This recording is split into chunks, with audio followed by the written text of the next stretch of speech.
Greetings, Minecrafters, and welcome to another Minecraft discussion. We're in heaven. My name is Kimberly Quinn, and we're in heaven. Just have to watch little G doesn't go on the ice. I think it's like solid, but like who knows. So today in this gorgeousness, we got about a foot of pow pow. Definite quick ski a little bit later, a few hours, and yeah, it's heaven here. It's heaven here.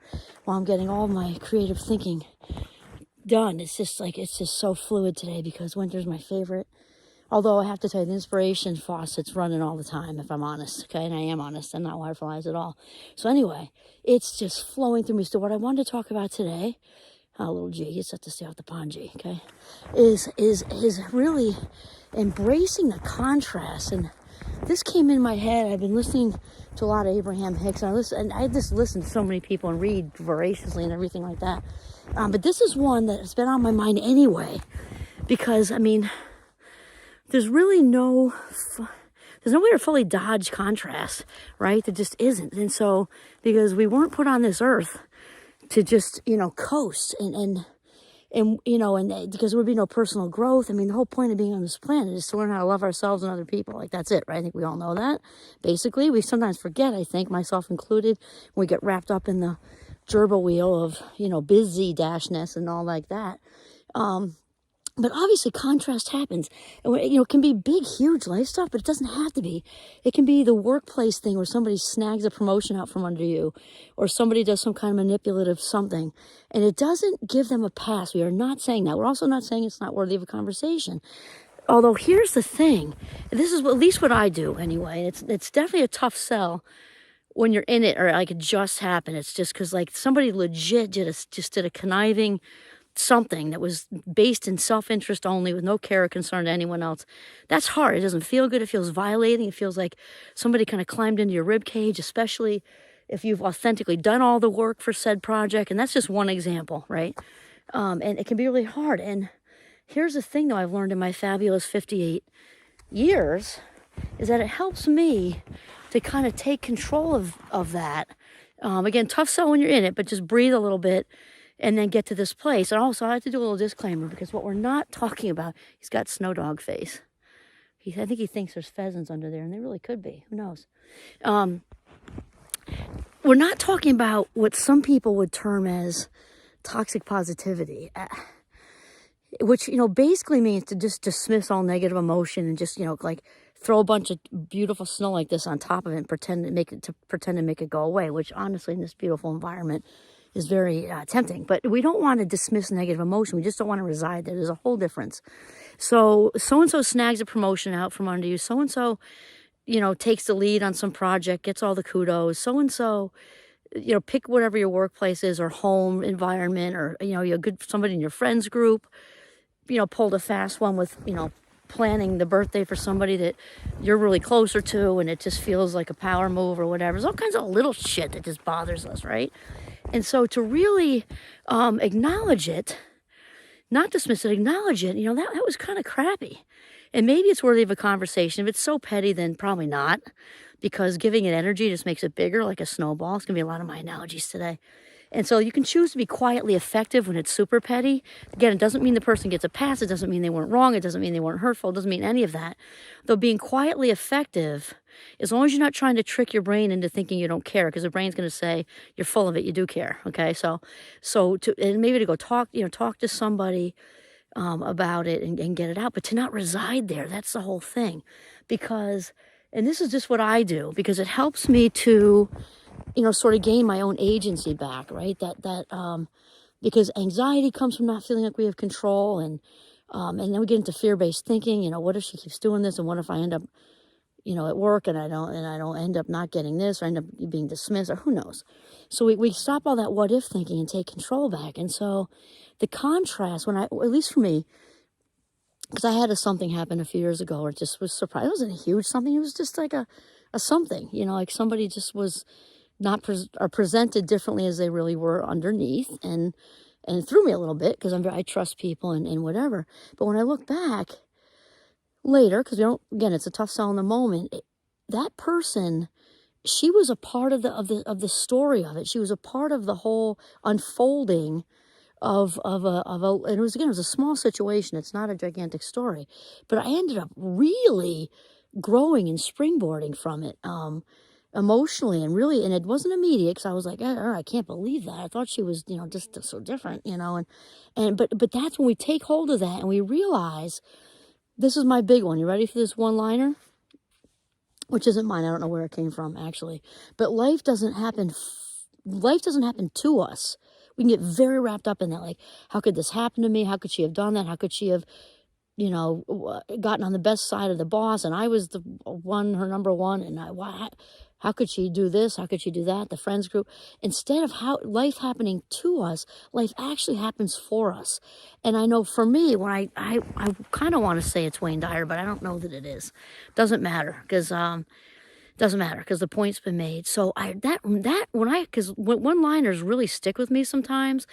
You know that feeling of like light bulb, like it's not just the light bulb. The light bulb feels more cognitive, and was cognitive, but I felt it more here. I felt it like spiritually, and I really made a shift with that particular sort of annoying situation. Said, you know what, you're right. It didn't happen, even though she gets no pass. She was kind of manipulating and just wasn't a really good situation. Again, not huge, but just kind of petty and stupid. And people are coming from their own place. We've talked about that. And life happens for us. And so lots and lots of personal growth came out of that particular situation. And just mentally taking command of my own ship, which I already knew anyway. Sometimes we need to be retaught. Sometimes we need the quiz again. Life throws us quizzes constantly, until we pass finally. Then we keep learning them. And I just had an aha moment right now. Not an aha moment, a inspiration moment. That's sort of a little bit different. Mr. Serco, my physics teacher in high school, I loved him, and I ended up loving physics because of him. It was not that I had a huge draw to physics. He was just amazing. So my metaphor for this, or analogy, is his physics quizzes. They were out of 10 points. I don't believe he did. My memory is he didn't do any big tests. They were just quizzes for every unit that we did, which is a great way to teach, because it's, the immediate assessing of the immediate what you just learned. I mean, it's a great way to do it, especially for the hard sciences, I think. And his deal was, you could take the quiz as many times for whatever unit, no cap. You could take it literally 155 times if you wanted to take each one. Each one's a little different, same content, but moved around a little bit. And he would keep the next highest grade. No averaging, nothing. So, I mean, think of how motivating that was to really get the information. That man was a genius. I love that guy. He had like black horn-rimmed glasses, like straight out of the 50s. It was actually the 70s, but no, actually it was the 80s. Sorry, and I'm older, but not that older. 80s, like the early 80s. But he looked very 50s, like the white shirt, the black pants. Anyway, just get the picture. Science guy. And he was the best. So think of that with life. It's not that different. The quizzes keep coming, and we keep getting the better grade and the better grade and the better grade. But until we ace the test of whatever the lesson is, whether it's self-reliance, self-assurance, self-acceptance, self-love, knowing our own value, pick the quiz, being forgiving, letting all of it keeps coming back, not personalizing things. And so I was like, wow, because I had the quiz before, and I'm thinking, okay, I know this, but man, I didn't know it solid enough, because there was the lesson right again, to realize that we are the captain of our own ships. And even though we cannot necessarily change what's going on the outside, we can absolutely change how we look at it. And this is Wayne Dyer actually coming. He says, when we change the way we look at things, the things we look at change. That is absolutely true. So that one snarky somebody who was, mildly annoying and manipulating, and just kind of threw a wrench in my short-term, moment there. Really, I began to look at, now I'm not saying that she got a pass again, and I'm not saying I'd want to go through it, but man, ended up being grateful. And that might sound to you like, are you nuts? I'm not saying like, she still did a snarky, annoying, manipulating thing, and I'm grateful for the growth and the insight and the clarity. Clarity is the word I'm looking for. Isn't that ironic? I'm looking up at the cloud, like it just happened right there in this minute on this video. I got so much clarity, like, wow.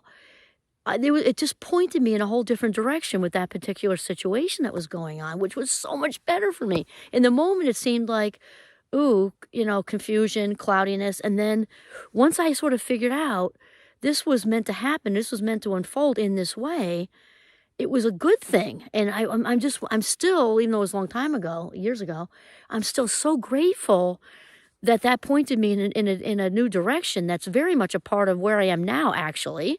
So if that didn't, that little situation didn't happen, I wouldn't be in exactly the same. It wasn't monumental. I don't want to make it that huge, but it did shift me into another position, another sort of direction that, just like we say, like with karma, cause and effect, right? So it's like dominoes. So, and it's dominoes going all different directions. When you make this choice, or think of a tree with branches, that's even better for here, right? When you go off on a certain branch, then your choices are all the other little branches on that, off that one branch, and the rest of the branches aren't part of your trajectory anymore, right? Those are now your choices. The bigger branch, let's go over here, like this. So you see the branch like that, and all those little branches are now the choices you have to pick from, not the rest of them, like up there. And so that's what happened to me, and all the new choices, new people, everything just really worked out. And so that's really what I've been motivated to talk about today, is to embrace the contrast. It's all part of how it's meant to unfold. So it's kind of like the connect the dots thing, or the dominoes. When we look back in our lives, right, we look back at how things happened, even though, especially if you're a fabulous 58, you've been around the block a few times, right? When we look back, even there's some pain, there's obviously lots of good stuff, like a lasagna noodle, right? Good stuff, issues, good stuff, something happens, good stuff, and we look back, and it's for however it all worked out, the dots connected. So if we can have that trust and faith in the process, I call God, you don't have to, universe, source, higher power, whatever. Trust that it's all going to unfold the way it's meant to unfold. And without the contrast, we don't grow. It sucks when we're in it. I'm not saying that. But we don't grow, and that's the whole point, is growth. Imagine how boring and drab if we just coasted along without the meaning piece, like that deep spiritual meaning and purpose that comes out of the rough stuff. They would just take all the spice and the seasoning out of life, and we get closer to people when stuff happens. We become more empathetic when stuff happens. We become better people and more joyful and just happier. And it's just a great thing. And we realize the connection we have to something bigger than ourselves, and it's just all good. So there we go. Embrace the contrast. I'm going to say, not be grateful for the snarkies, but be grateful for the growth that comes out of these unfavorable situations, because it has a lot to do with the bricks to kind of build who we are. And that's it. It was so natural. It felt awesome. This is Kimberly Quinn and little Giovanni signing off from heaven in northern Vermont. Have a mindful day.